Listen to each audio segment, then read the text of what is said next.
Hello everyone, welcome back to another video, and today we're going to be going over my new Senate forecast model and go over the results for this year. Make sure to hit the like button and subscribe for more content just like this. And so essentially what I did is that I got the 2012 results and the 2018 results, and I essentially got the latest aggregates, the swing, and the trend in all the seats, including my presidential election results, which currently have Trump winning the electoral college fairly easily. He's winning 345 to Joe Biden's 193 as of right now. And because of that, we do have Trump bringing in very big coattails, which is something important to think about during presidential election Senate races. You got to understand that Trump, basically all of the Senate seats that went Republican, Trump won those states, in 2016. Same thing in 2020. The exact same thing happened. Every single state he won, this Senate seat basically went with him. And usually during presidential years, the coattails in certain states tend to be larger than in other cycles. And so that is basically what we're looking at here and why this is going to essentially affect these results. And so what we're going to do is we're going to be looking at what the election map would look like this year and what the same result would look like in a midterm year, because that's what my model basically projects in the beginning on this side. But with the presidential result factored in, it averages out to give us a final result over here, and we'll be able to go over those results in a second. So the first state is Arizona. Basically, Gallego's up by almost 8 points in the aggregate. This used to be a Republican seat in 2012. We see that Flake was able to win it by 3. In 2018, Sinema flipped it by 2.3 percentage points. And we see that the swing was a minus 5.3 swing. It trended around 3 points to the left. However, we see that in an off year, Kari Lake would be losing the seat by about 3 percentage points. So the polls would actually be, a little bit off. They'd be about 4 points off in favor of Kari, believe it or not. And what's also quite interesting is that during this year, I actually have it forecasted as a 1.4 percentage point margin of victory for Kari Lake. Trump's coattails are enough to carry her over in the state as of right now. The next state we're going to be looking at is California, which would be safe Democrat. In a mid-year, same thing in the current scenario, where currently, right now the forecast for the state is around plus 21. We see that, basically there is a one poll with Schiff ahead by like 24 points. We see that the state is a little bit strange in the way that it votes. However, it is forecasted as a 20-point win. As of right now, in my current forecast, Republicans almost at 40 seats. The next state's going to be Connecticut, which in my midterm scenario, it would be around a 16-point victory. However, in this scenario, we actually see that it's around a 14-point victory here for the Democrat senator. We currently see that right now the aggregate, there is no new polling data out of here, but the previous results have been pretty, Democrat, and the model sees that. And we do see the Democrat win by around 14 percentage points as of right now. If we go to Delaware, we'll see that in an off year, this would be around a 20-point victory. In the current year slash current projection, it would be around a 15 percentage point victory as of right now. So it is still a safe Democrat state, even in this scenario. Florida is the next one, which is quite interesting. In an off year, it would actually be lean Republican, which if you think about it, it makes sense. In 2012, this seat went to Nelson by 13 points. And then in 2018, Rick Scott was barely able to flip it despite the popular vote getting significantly more Democrat. And you got to realize, even though the House popular vote was 9 points, I go based on that popular vote from the Senate, which actually was a really big margin. It was actually like, basically, if we actually look at the math here, it was D plus 20.4 in 2018. That is literally 8.2 percentage points more Democrat than 2012. So it is a really weird, popular vote discrepancy. You can even see here in 2012, the popular vote is around that 12-point margin that I showed earlier. The reason why it gets more Democrat here is because some of these states are a little bit closer, and a place like Texas is also significantly closer as well, and the Rust Belt is a little bit more Democrat in some cases. However, now that we're getting back to this, we do see Delaware would be safe in both scenarios. Florida, in my current forecast, would be a likely state. It would, in fact, be a 7.8 percentage point victory, I think it was. Yes, it would be around a 7.8 percentage point victory. The state has been trending to the right, but again, Rick Scott really underperforms in all his, election bids, regardless if it's governor or Senate. So, plus 2 point victory in an off year wouldn't surprise me, but in a presidential year, an 8 point victory seems pretty realistic. Hawaii is forecasted as a 21 point victory. Donald Trump's running up the score there quite a bit. In an off year, it would be around a 25 point win, which would be really close for the current incumbent senator. That would actually be a pretty close race, considering last time she was actually able to win there by about 42 points. So that would actually make the state way closer than before, and that would be a huge trend. Indiana in an off year would be a likely state. It would only be +6. We see here it was a +5.9 margin here, so that wouldn't really be that unrealistic per se. But with Trump's coattails on the ballot, we see that it is around a 14.2 percentage point win, and it would make sense because the candidate here is actually up by around 10. There's one poll with Banks that's up by 10 points in Indiana, so this wouldn't be the most unrealistic result. If we keep going to the next state, we're going to see Maine at large. In an off year would be D plus 13. We do see in this latest poll that we do have Maine at large only has around a 9 point victory. This would probably be King's, closest election. We have seen before King win by very impressive margins. And the thing is that right now there literally is no polling data at all. And so because of that, we do see King, do only win by a little bit closer, and he did actually underperform his last race, so that is also interesting to note as well. He is technically an independent candidate, but he caucused with the Democrats, so we're basically putting him in the Democrat, column essentially. So that makes the state, go a little bit less than 10 points as of right now. Maryland is the next state. Now, it is forecasted as a 20 point victory here, and in an off year, it would be around a 20 point victory as well. And you may say, well, oh my God, there's no way. Hogan is leading all the polls. Well, yes, he does lead the aggregate. He does actually lead it. He leads it by 6.8 or 6.9. But you got to understand, Biden is on the ballot. You got to understand that the seat is heavily Democrat. In 2018, it did actually get more Democrat compared to 2012, and it did trend to the left. So that is why the state is a D plus 20 seat here. However, it basically votes in line with the presidential result, which usually Senate seats tend to be a little bit favorable to the incumbent party. But Hogan's kind of able to drag that down. But the race is nowhere near competitive as of right now. I may be wrong about this, but that's what the model is currently showing as of right now.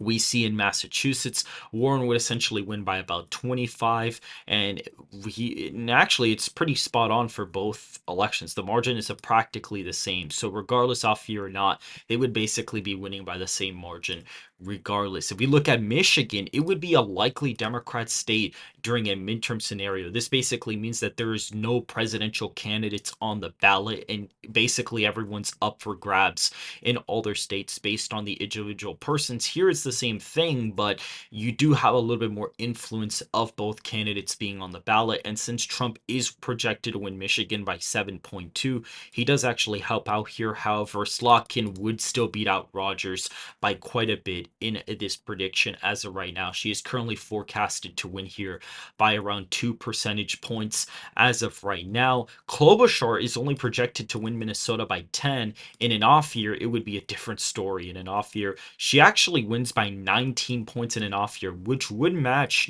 these midterm results. We see Klobuchar win by this amount in 2018, and then over here, she won by 34 in a presidential year. However, now the coattails have gotten a little bit stronger, for certain candidates. So I wouldn't necessarily be surprised if this was the case. And so that's basically what it is right now. It is a D plus 10 state. Klobuchar is effectively a very big overperformer. So I'm not very surprised about that whatsoever. Mississippi would be a 20 point victory on an off year, and it would also still be safe Republican on an presidential year as well. So we see that right now my current forecast for Mississippi has the state as a 23 point win. Missouri is quite interesting because right now it would only be a 5 point victory during a midterm scenario, which would make sense. Hawley won it by about 5 points that year as well. And polling is a little bit more competitive, but my current forecast has him winning it by about 13.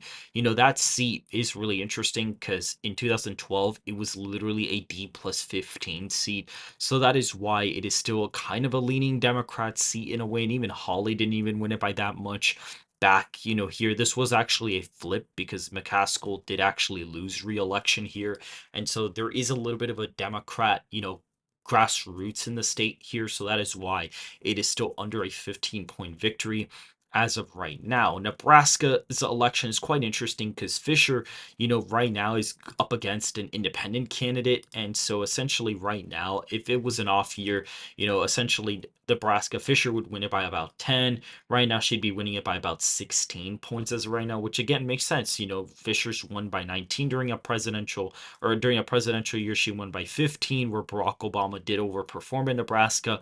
And then in an off year, she won by about 19. So that, basically that 10-point victory in an off year wouldn't necessarily be that, that crazy. It actually kind of wouldn't be in a way, considering that the independent candidate is polling significantly better than that other Democrat was. So that's honestly not very surprising to me whatsoever. We can even see in 2012, it was around a 15-point victory during a presidential year. Now it's a 16-point victory during a presidential year. So that kind of goes together. Now, the special election is interesting because you actually have to look at the 2020 results. Sass won by 38, and we see that in 2014, Sass won by 33. This person basically resigned to be the president of the University of Florida, which is pretty interesting to think about. And so now someone's up to run for re-election there. The forecast in both scenarios would be safe regardless. That seat is way more Republican than the other seat. And actually, in either cycle, it really wouldn't matter regardless if Trump was on the ballot or not. And so now we have Nevada, where Trump is projected to win it by 10. And right now, Rosen is up on Sam Brown by about minus 4.6. So she's up almost 5 points in the polls. And that is not a good sign. However, he is forecasted to actually beat her by almost 3 points in a presidential year, which is the current scenario. In an off year, he would actually lose by the exact same margin that Clinton and Biden won Nevada by, which is quite interesting. You even see in 2018, Rosen actually underperformed, that year. I mean, it was a D plus 20 year, and she only won by 5. So that's kind of the problem. And this seat did have some Democrat, it did have some Republican DNA, and so did this Senate seat as well. So you kind of do see that, sort of take place. You see that these seats have pretty much leaned Republican for quite some time. So it's not really surprising to see that necessarily occur.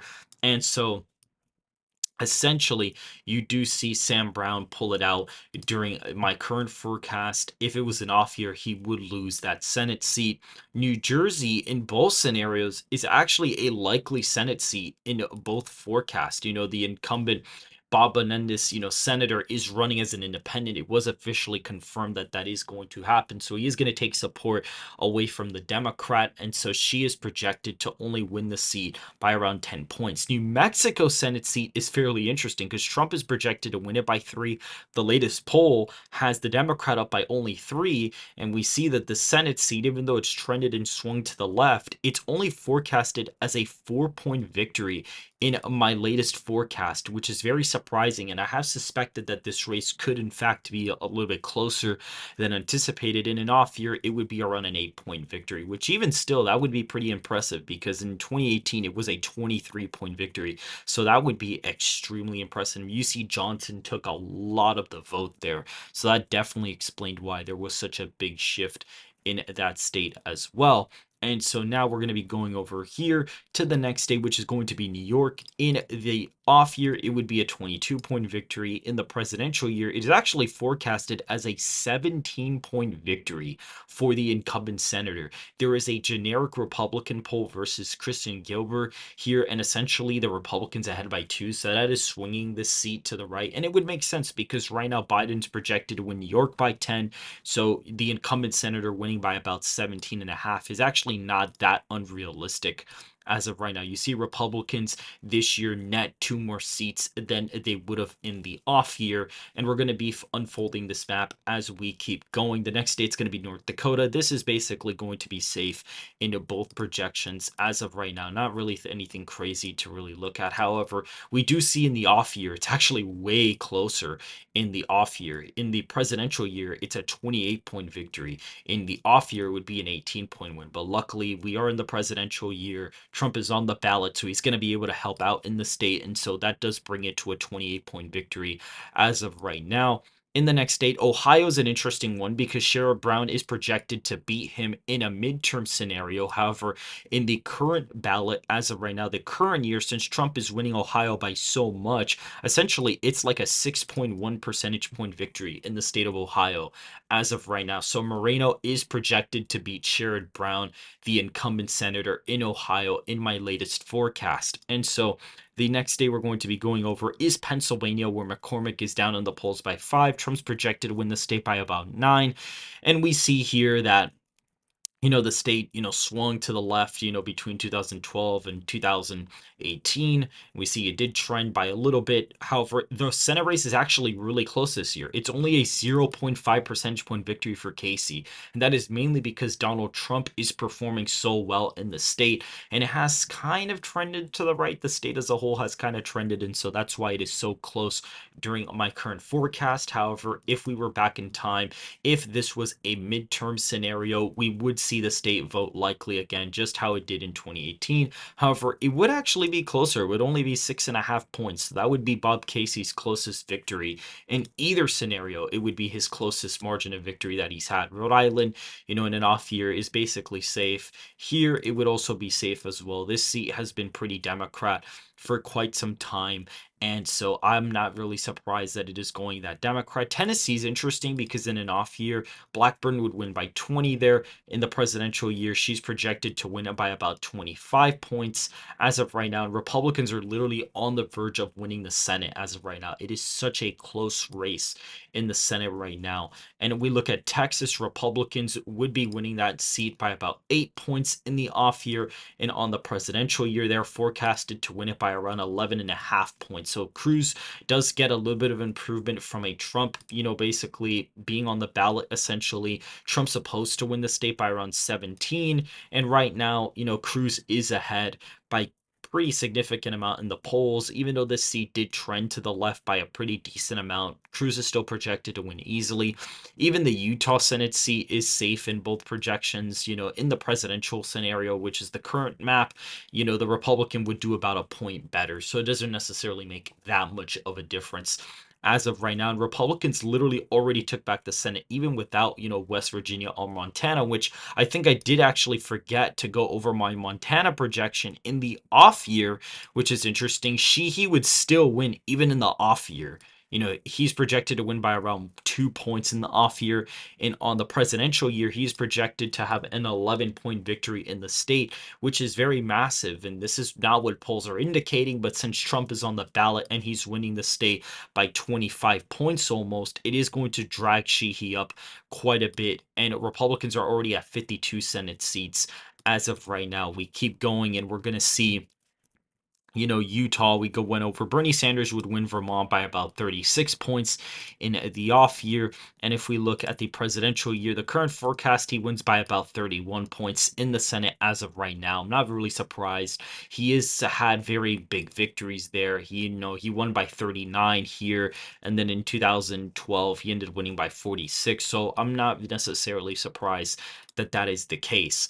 The next state here is going to be the state of Virginia, which is interesting because this seat would be an 11-point victory in an off year. On the presidential year, it is projected to be a 6.5-point victory. Trump is projected to win the state by about 0.4 percentage points. So he's definitely going to try to help Hung Kao over, and definitely does kind of help, especially compared to the off-year matchup. However, we do see it is not enough, and he would still lose by a likely margin. The latest poll has Hung Kao literally down by 12. If the polls were essentially tied here, the race would be way closer. It would be a lean state, but I think it's going to be very difficult for Hung Kao to win that seat.